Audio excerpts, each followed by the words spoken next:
Hello everybody, this is Yoko's Anime Reactions, and sorry, I'm trying to adjust how I'm sitting.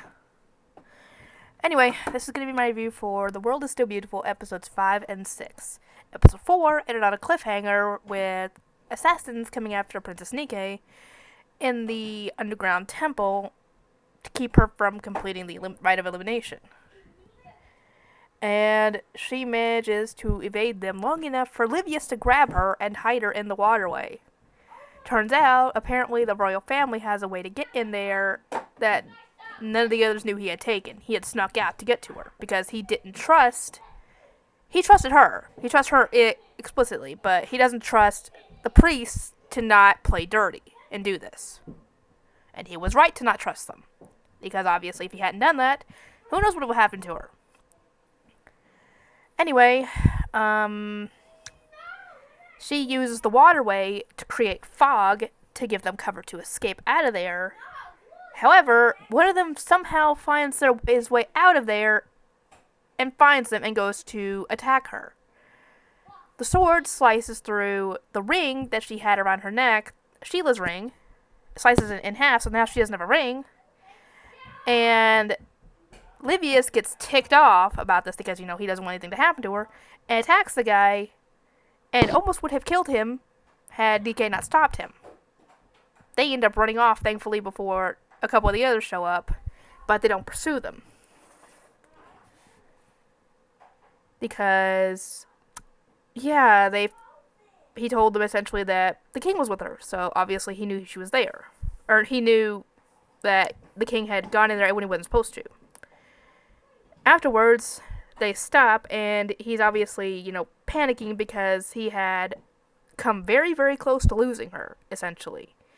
If he hadn't gone in and to protect her, he probably would have lost. He was risking losing her, essentially. And after losing his mother, he didn't want to lose anybody else, essentially. And thankfully, she's able to calm him down with a kiss on the forehead. And they end up discussing what they're going to do now, because now they don't have a ring. They don't have the ring from the trial. Anyway, they get ready, and I feel so bad for any woman who has to wear a corset for any reason. Men have obviously men had to have made up what a corset is, because if boys, please go out of the hallway. If you guys hear them in the hallway, I apologize so much. I cannot control outside noises, because if I could, I would make sure that you wouldn't be able to hear anything from them, but I don't know how to do that. If there's even a way to do that. Besides making this room soundproof. That's the only way I would even be able to do it. Anyway, yeah, like I said, a man had to have come up with what a corset was, because no woman in her right mind would come up with a corset and expect to wear it and be able to breathe in it. Especially if you are not super skinny. Because those things will make you super skinny, but cut off your ability to breathe well. But yeah, if you forced a guy to wear a corset, I think they would immediately understand what sort of pain those things would cause and never force you to wear them. Anyway, they end up getting ready for their engagement ceremony. And the way they look like they're dressed for an actual wedding. Is what it looks like. But it's not the wedding ceremony, not yet. That's not even in the anime. Actually, it's not even in the manga, to be completely honest. Because I've read through the plot that comes through the manga after episode 12, and it doesn't have a wedding ceremony in there, which sucks. I would love to see that. Anyway, they head there, and the head priest guy is there too, along with his little cohorts, and they give her, the head priest lady, the box. And when she sees that it's empty, she asks what's the meaning of this, and that Nike explains that the ring was not there, that she hadn't been able to get it. But essentially, they came up with a plan to create what is called a white rainbow around the sun. So essentially putting a halo around the sun, claiming that a regular ring is not befitting of the Sun King. She's going to use her power to put a ring around the actual sun. You know, signifying their engagement. I mean, because he's the Sun King. And she's able to do it, and it looks awesome. And the priest that he had attacked is trying to get everybody, to shut up, because everybody's, freaking out in a good way. And he ends up outing himself and the head priest guy, because he claims that the king had been there.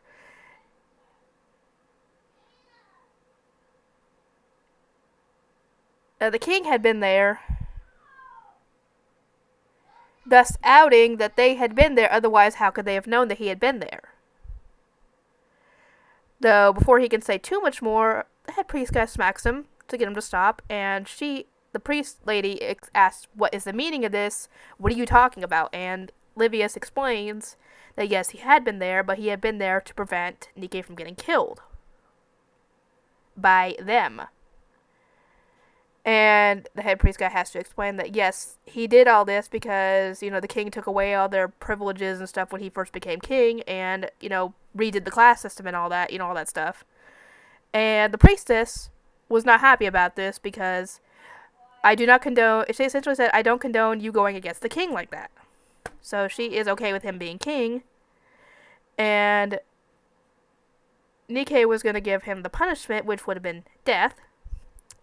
Except she hit him instead of cutting his head off like he claimed that she was going to do, which he deserved that.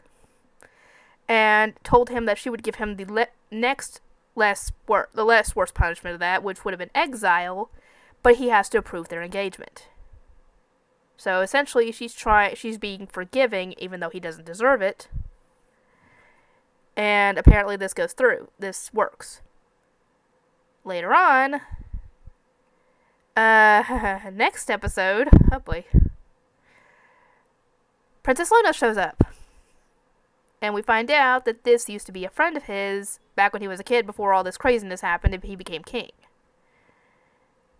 And apparently she claims to be his fiancée, which is obviously one-sided because he never agreed to it, and he wouldn't have asked Nike to come and marry him if that actually had been the case.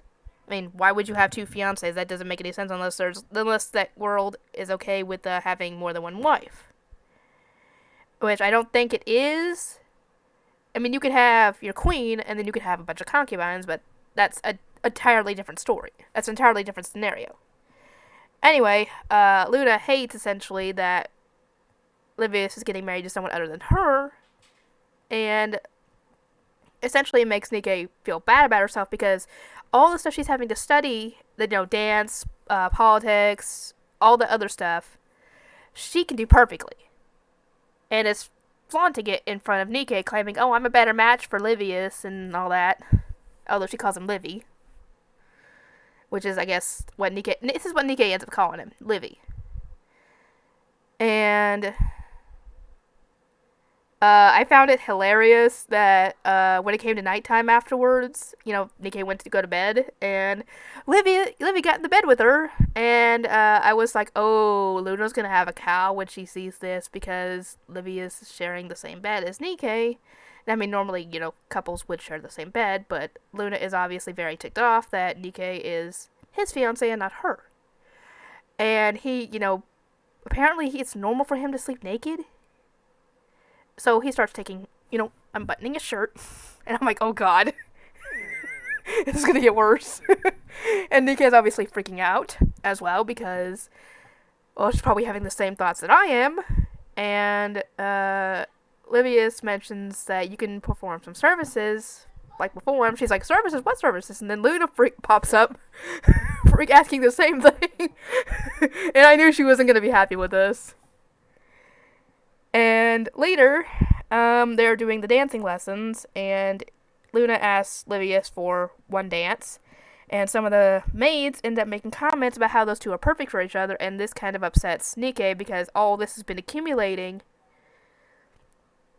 And later, instead of going to sleep, Nikkei ends up staying up to try and practice her dancing because she wants to get better at it, so she's not obviously stepping on anybody's feet, because that's essentially what's been happening, is she accidentally steps on Neil's feet when he's teaching her to dance.